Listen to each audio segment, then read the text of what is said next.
Rugby is a fast-paced, physical game.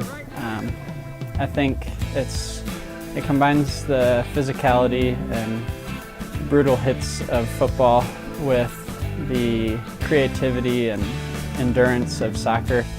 So there's 15 guys on a side, and you can only pass the ball backwards, and there's no blocking. So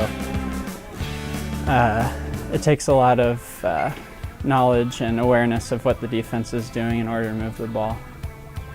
My favorite part about the team is probably the atmosphere. We've got a good group of guys, and the longer that you play rugby, the more you find out about that it's a very international sport, and that wherever you go in the world, if you find someone who plays rugby and you play rugby, they're very accepting of you and willing to hang out with you and things like that.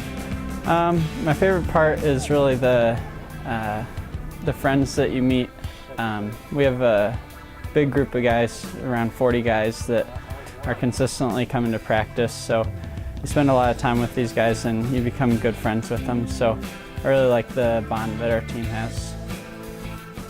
For rugby in general, it's a very growing sport.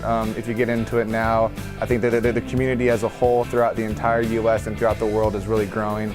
Rugby will be introduced into the next upcoming Olympics in Rio, so it's growing and it's getting bigger and bigger. So if you get in now, you'll find that the community as a whole, you'll meet people from the other side of the U.S. who you've never met before, but you mentioned you play rugby and they did. Well, you have an instant bond and something in common. So I think that's a really cool thing about the sport.